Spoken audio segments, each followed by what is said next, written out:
BFM Business, Happy Boulot, le MAG. Le sujet sur la table. Notre sujet sur la table, ce sont les patrons, les patronnes qui se font débarquer du jour au lendemain.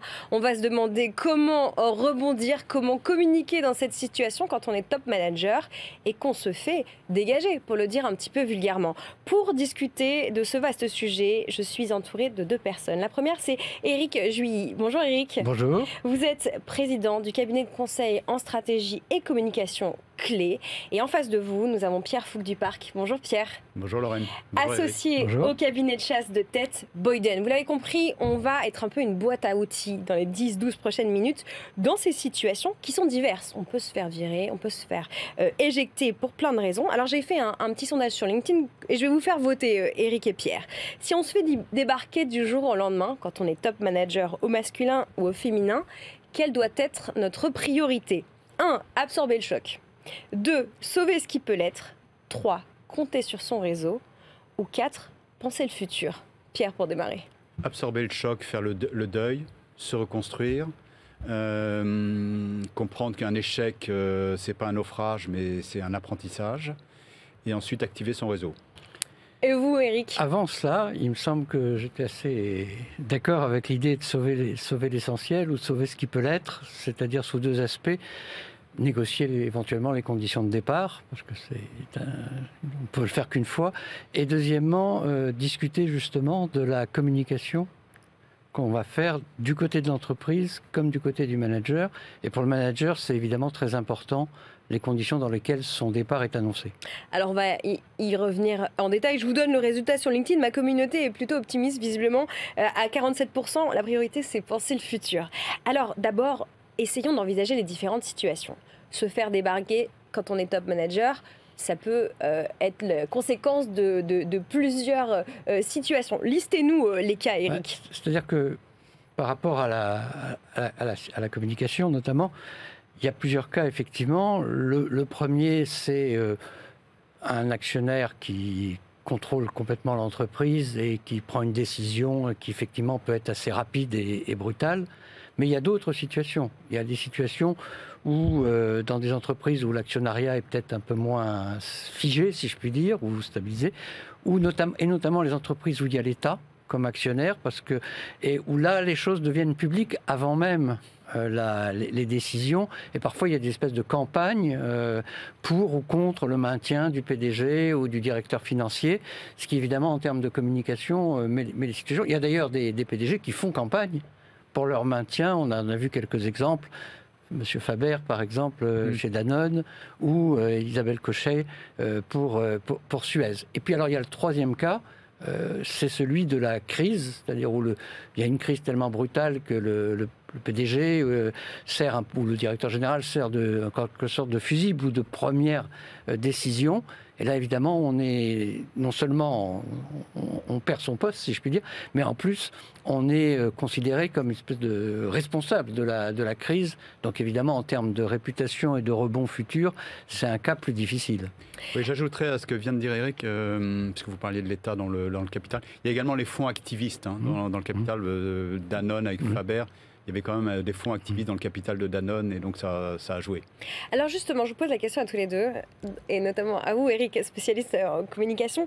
Qui doit communiquer en premier? Est-ce qu'il faut que l'entreprise qui expulse prenne la main ou au contraire le salarié? Est-ce qu'il y a une règle? Qu'est-ce que vous observez? Il n'y a pas de règle. Je ne pense pas qu'il y ait de règle. Ce qui est important, alors si je me place du point de vue du salarié et même de l'entreprise, c'est qu'il y ait une communication qui ne soit pas dissonante.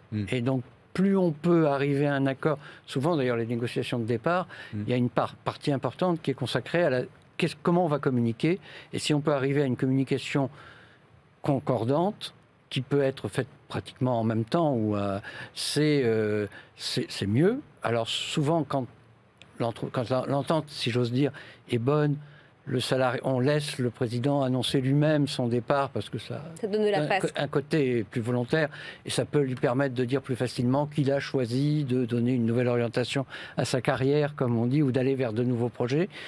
Parfois, c'est quasiment en même temps, mais plus important que le moment, je pense que c'est d'arriver à une concordance pour qu'il n'y ait pas de dissonance dans les explications et à partir de là, de polémiques potentielles. Alors, on prépare le futur. Vous avez entendu le résultat de notre sondage. Du coup, Pierre, comment on fait pour rechercher un poste quand on est dans ce processus de sortie, d'expulsion? Est-ce qu'on doit le faire en toute discrétion? Comment on s'en sort? Et comment, quand on est un cadre de haut niveau, c'est différent de quand on est monsieur ou madame, tout le monde? Quand on est en poste, on ne peut rechercher que de manière confidentielle. Donc on va solliciter des chasseurs de tête qui ne voient que 20% du marché. Sur 10 recrutements de dirigeants, il n'y en a que 2 qui sont faits par des chasseurs de tête. Quand on n'est plus en poste, on est désinhibé, il faut en profiter. On est délesté, si vous voulez. Donc il faut en profiter, il faut activer son réseau.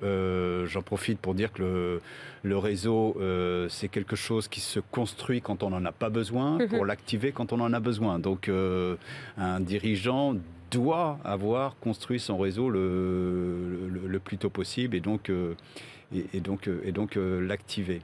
Non, il faut être désinhibé, il faut être omnicanal. Là, il faut vraiment être omnicanal. C'est d'ailleurs parfaitement ce qu'a fait Grégory Rabuel, le président d'Altis. Il a vu, quand il est sorti d'Altis, il a vu beaucoup de monde et il a rebondi dans un endroit qu'il n'aurait peut-être pas imaginé. Vous voyez. Est-ce qu'il faut toujours communiquer, Eric? Est-ce que parfois, rester silencieux, c'est bien?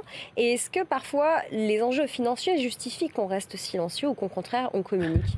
Alors, chaque cas est un cas particulier, bien sûr. La logique et l'intérêt, je pense, bien compris, du chef d'entreprise ou du cadre très supérieur, c'est de ne communiquer qu'à minima sur quelque chose, comme je le disais, plutôt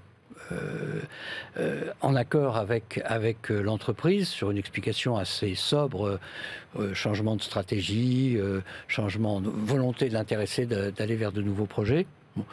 Et donc, à partir de là, de se positionner dans un accord. Il peut arriver qu'il y ait des divergences, qu'on n'arrive pas à cet accord sur ces choses-là, et le fait de communiquer ou de commencer à communiquer peut parfois aider à faire avancer les négociations sur les différents aspects, notamment sur le volet financier, puisqu'il y a, de part et d'autre, il y a un pouvoir de nuisance, si je puis dire, mais globalement, il faut quand même considérer que l'entreprise est toujours plus forte que l'individu. Donc l'individu n'a pas intérêt à chercher le conflit pour le conflit. Il faut vraiment uniquement s'il est acculé. Pierre, est-ce que les top managers, les cadres de haut niveau, au masculin et au féminin, sont des bons candidats justement au replacement?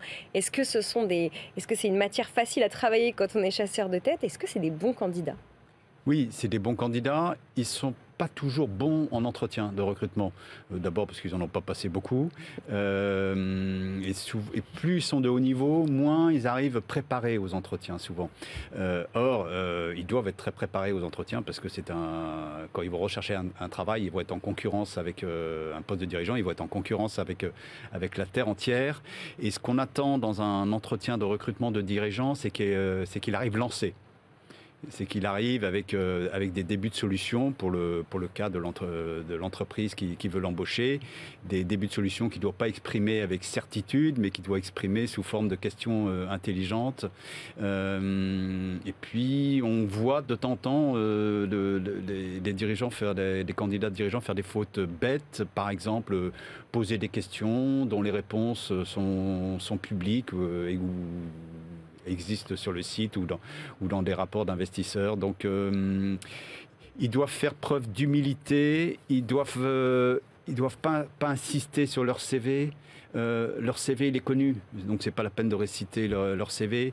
Ils doivent insister, ils doivent vendre ce qui va faire la différence. Et ce qui va faire la différence, c'est leur capacité managériale, c'est leur capacité à inspirer un groupe, et c'est là-dessus qu'ils doivent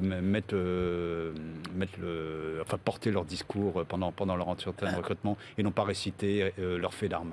Pour avoir connu ces situations à titre personnel, un entretien d'embauche, ça se prépare. Mais ce qui est effectivement, qui rejoint ce que disait Pierre, parfois un peu ambigu, quand on fait appel à son réseau, on n'a pas forcément un entretien au départ pour lequel on arrive en disant « j'ai vu que vous cherchez un directeur général et voilà ce que je ferai moi si vous me confiez cette responsabilité ». Parfois on est plus, même souvent, en tout cas dans une première phase, plus dans je cherche.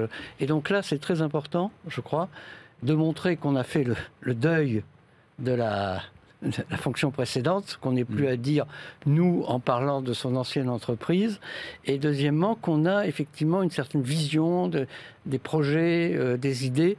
Il faut vraiment arriver avec quelque chose qui ne soit, je suis tout à fait d'accord, qui ne soit pas de simplement dire regardez tout ce que j'ai fait jusqu'à maintenant, donc j'arriverai bien à faire autre chose, mais voilà, j'ai des idées, je m'intéresse à tel type de problématique. Dans cette première phase où on cherche un peu dans le vide. Et puis alors après, les choses se resserrent. Il y a effectivement des propositions, ou en tout cas des postes plus précis qui sont évoqués. Et là, effectivement, il faut arriver avec des idées et avoir préparé. C'est très fatigant et très prenant de chercher un poste, surtout pour tout le monde. Hein, mais à ces niveaux-là, particulièrement parce qu'on a en face de soi des interlocuteurs qui n'ont pas beaucoup de temps, qui sont suroccupés et dont il faut capter l'attention et à qui il faut donner l'envie d'essayer, l'envie d'avoir envie. Bon, pour conclure cet entretien trop court, hélas, mais peut-être qu'on abordera à nouveau ce sujet, Éric Pierre, je voudrais rebondir sur l'entretien avec Violaine Descourrières tout à l'heure. Nous parlions de management totalitaire et notamment de l'ambiguïté en France entre certains archaïsmes très franco-français d'un côté et une dérive anglo-saxonne, notamment, on parlait des actionnaires. Est-ce que vous avez, dans vos carrières, rencontré déjà des victimes de management totalitaire en haut de l'échelle? Est-ce que il y a un conseil à donner dans cette situation pour les top managers? Pierre. Question pas facile. Pas facile. Oui, bien sûr que j'en ai rencontré. Ils disent souvent d'ailleurs qu'ils ont été victimes, quand ils sont sortis, qu'ils ont été victimes souvent d'un management totalitaire. Un conseil à donner? Non, je pense que c'est de garder... Oui, c'est d'être très cohérent et de garder un cap. Et voilà. Et comme ça, ils pourront après justifier qu'ils sont partis parce que ils n'étaient pas alignés avec la stratégie. Droit dans leurs bottes. Voilà, droit dans leurs bottes. Éric, le mot de la fin. Ce que j'ai, moi j'ai, à titre personnel aussi, souffert de cette espèce de moto des anglo-saxons qui est ce qu'on appelle l'action plan. C'est-à-dire qu'on vous fait faire un budget qui est trop ambitieux, donc vous dites qu'il est trop ambitieux. Deuxième temps, évidemment, vous ne réalisez pas les performances qu'on vous a imposées de budgéter. Et à ce moment-là, on vous demande un action plan. Et il y a une espèce de tyrannie, parce que dès le mois d'après, il faudrait que l'action plan est délivré. Or, on ne gagne pas un client en quelques semaines. En France, quand on doit le faire, on ne se sépare pas du personnel en quelques semaines. Et donc, on est en permanence avec cette espèce de pression. Qu'est-ce que tu fais? Qu'est-ce que tu fais? Justifie que tu fais. Voilà, et ce qui est, en tant que manager, très, très difficile à supporter parce que c'est difficile de faire, et passer son temps à se justifier qu'on est en train de faire ce qui est difficile de faire, c'est une peine supplémentaire, si je puis dire. C'est faire savoir et savoir faire en même temps. Merci beaucoup, messieurs. Merci Pierre Fouque-Duparc, associé au cabinet de chasse Boyden, d'avoir été avec nous. Merci Éric Julie, président du cabinet de conseil en stratégie et de communication clé. Vous voyez, on aborde tous les sujets dans Happy Boulot. Restez avec nous. On va parler d'écologie interne, d'écologie intérieure et de mieux consommer pour conclure cette émission.